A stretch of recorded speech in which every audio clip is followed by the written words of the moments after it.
What you're going to see is a series of what they call deleted scenes from The Departed. A deleted scene is a scene, of course, that's cut out of the final cut of the picture before the theatrical release is finished. And sometimes one would think a deleted scene referring back to the old phrase, scenes that wound up on the cutting room floor, is a kind of a negative way of looking at them. Sometimes, yes, sometimes scenes are deleted because they don't work for many different reasons, whether the camera isn't right or the actor isn't right or something happened that just doesn't seem to work. But often deleted scenes are actually quite good in and of themselves and just don't make it into the final structure of the picture. Then when myself and my editor pulled this together, Departed, these are a series of scenes you're going to see that we kind of liked that ultimately were melting away during the process and ultimately slipped away completely in the final cut of the picture. Another characteristic I'd like to share with you is not all entrance wounds are synonymous with exit wounds. Take, for instance, your .22 caliber bullet. It's a small caliber bullet. When fired to the human skull, what happens is it will make its entrance hole, and then it may not have enough velocity to actually push its way through the brain. So what it will do is it'll ricochet throughout the brain at an unbelievable speed, cutting the brain, causing massive damage to the brain and the spinal cord. There have been cases where the bullet has hit somebody in the head and actually tumbled down the spine, tearing their internal organs, their liver, their lungs, their heart. With this particular case, the bullet actually made a turn and came out the buttocks of the victim. So, and sometimes you'll find an entrance wound, but you won't find an exit wound, and that's typically seen like in gangland hits.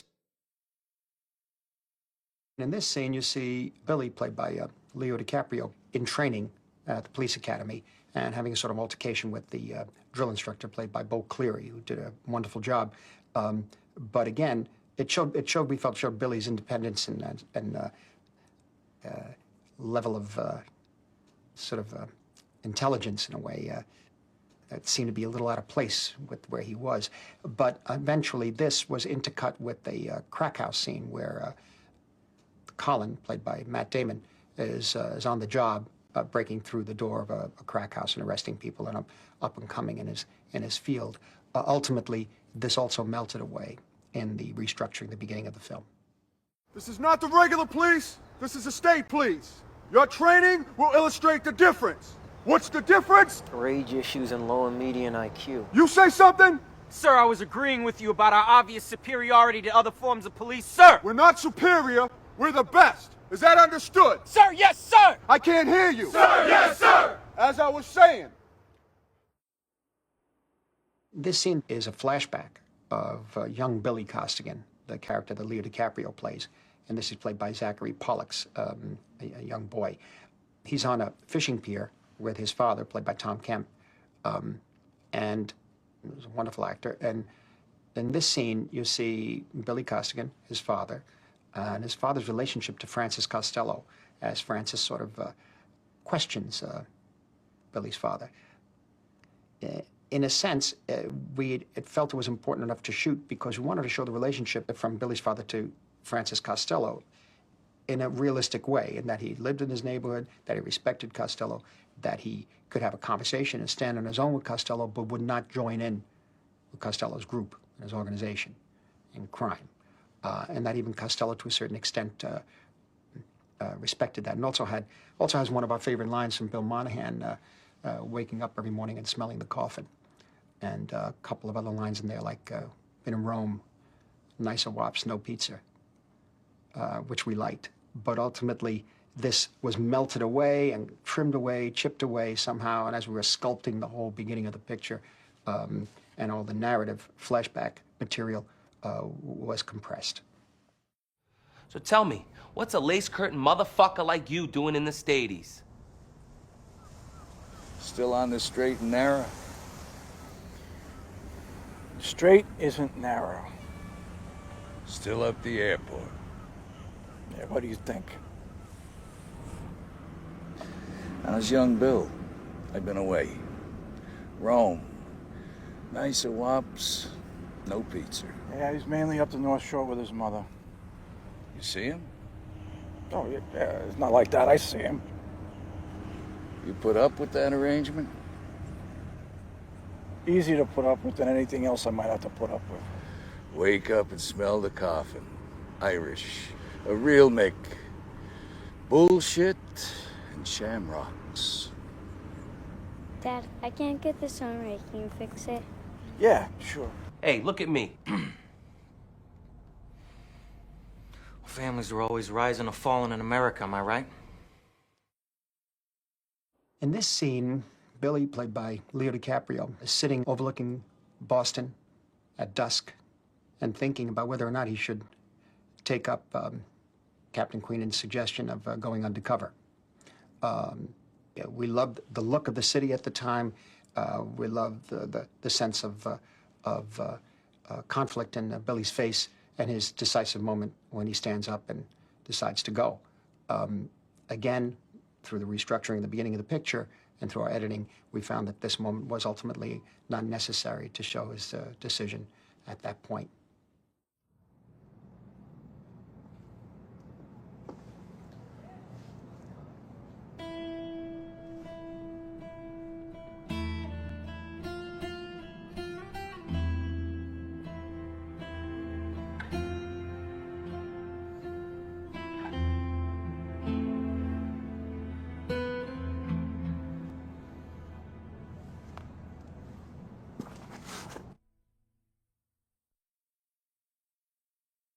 This scene is television reportage of Captain Ellaby taking credit, quote unquote, for the capture of Jimmy Pappas, the nefarious killer of the two men from Providence. Of course, Jimmy Pappas didn't do it.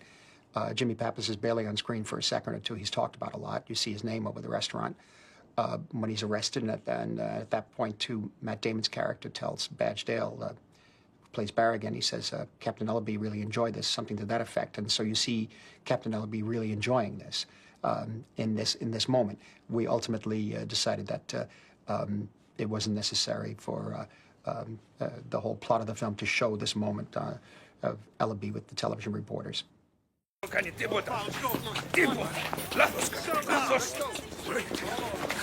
this will get Captain Ellaby on the 6 o'clock news. No wonder you get ahead. Did you have a tip from an informant? No. It was the ongoing investigation of the homicide unit that affected the apprehension of the alleged perpetrator. Now, in this scene, it picks up Ellaby later with Colin in the story. And basically, it's a scene in which he's asking how much progress Colin is making in trying to make an arrest, a final arrest on Francis Costello. But really, it's more about the philosophy of Ellaby and his attitude towards life, his attitude towards being a cop. What you'll see now is a longer version of the original scene. This scene does remain in the movie, but it's much tighter. Why I included this deleted scenes is because it has a wonderful speech by Alec Baldwin, written by William Monahan, of course, that begins the sequence. Again, about his philosophy of life, and we just enjoyed it very much in his behavior in the scene itself, where he tries to wake himself up as he speaks, is something that we really enjoyed, myself and Thelma, and everybody who worked on the picture. So here it is. So I'm not making enough progress with Costello? Well, progress is hard to define. I make progress every day. In fact, I am making progress right now. There are guys in this department who make excellent progress for 20 years without ever getting anything you could definitively call a result. Who gives a mother's fuck? It's like any other American industry. Nobody minds if you don't succeed, so long as you don't fuck up. Objectives get lost sight of. Fair enough. So who did the two guys from Providence? Jimmy Pappas. What happened to Jimmy Pappas? Jimmy had a rough month. Jimmy had a heart attack in jail, and then he got himself knifed at Boston City Hospital. I believe it's been in the papers. You seem quite happy with that result. It's a fucking result. Yeah, but cui bono? Who benefits? Qui gives a shit. It's got a friggin' bow on it. I think you are a cop, my son. Thank you, sir.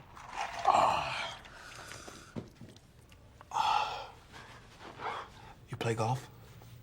No. Wrong answer. In this scene, it's a short scene in which we shot Billy alone at the shoreline overlooking Boston. And this directly preceded the scene where Billy is told to go and follow the envelope, and that is to follow Costello out of his apartment house. While Costello drives what Billy eventually finds out to be a porno theater, and the chase ensues in Chinatown after this. This is literally Billy sitting there, finding a place where he could be alone, away from everybody, right in some desolate spot overlooking Boston, and he's called on the phone by Queenan to go and follow the envelope. He says, "Why can't your guys do it?" And Queenan says, "Because they're compromised." And that is something we decided to compress later, although I did like the look of Boston past Billy in this scene, so we included it here.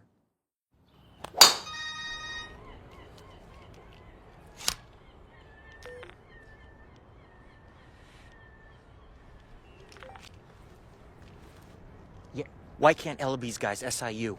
No, they can't. They are compromised.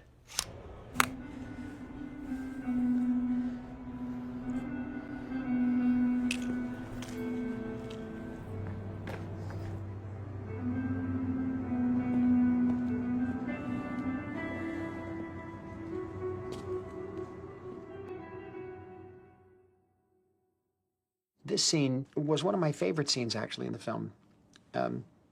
Delahunt has been shot. He's dying. He calls Billy over.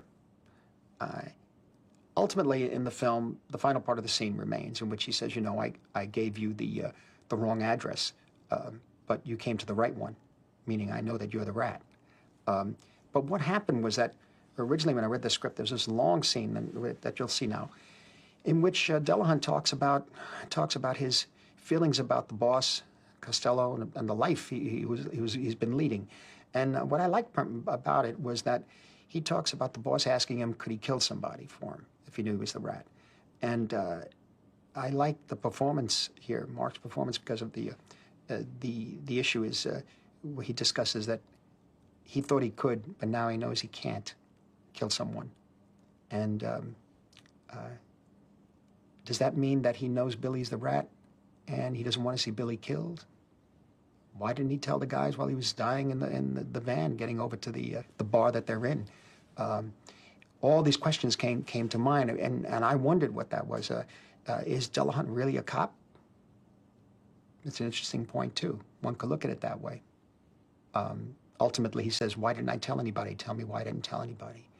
But I like the sense of the humanity of the character by explaining that, you know, I thought I could, but now I know I can't kill someone. Maybe that's why he says to Billy, you know, in a sense, I know you're the rat, but I'm not going to do anything about it. Why? And before he can answer why, he dies. And so it's a very special, a very good performance, I thought, and beautifully written. Hey, how you doing? I called the vet. You want the good news? He's sober. The fucking vet's sober, so you're gonna be all right, okay? Bad news is the traffic's bad. What's fucking new? Traffic's bad. Yeah. So hold on, right? You're gonna be fine. Sure. Okay, big guy? Yeah. You easy, right? Sure. Hey. Yeah. So where the fuck were you? Well, boss told me to go home. Whatever. Maybe he did, maybe he didn't, but you weren't at fucking home. So where the fuck were you? I was at the grocery store with no signal. All right, when I got the signal, I got the call. What the fuck do you want from me? Was I there or was I not there, huh? Billy. Huh? Billy.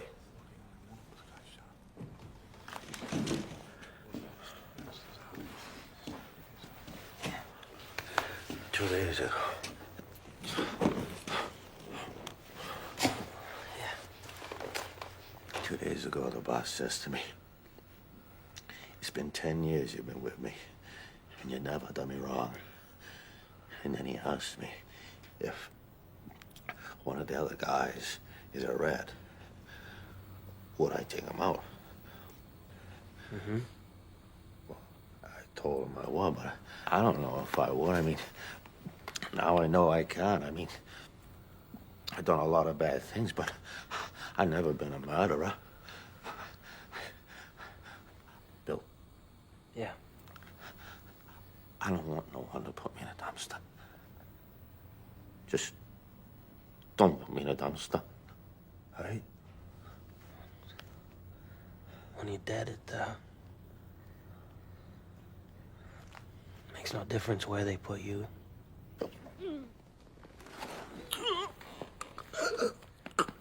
Jesus Christ. You'd be all right. Come on. Departed.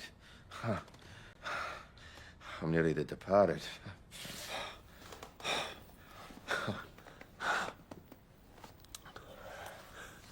You know what I thought today? What's that? If they didn't show up today, it's a rat. Yeah? So? You've never been late in your life. And when I called you, I made a mistake. I gave you the wrong address, but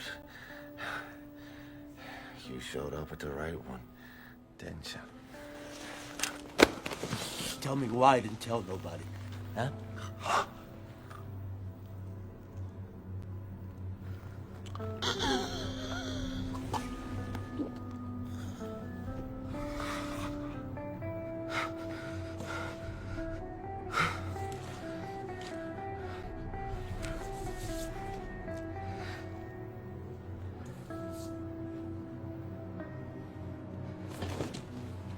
That cop was tough. We were excessive with the cop.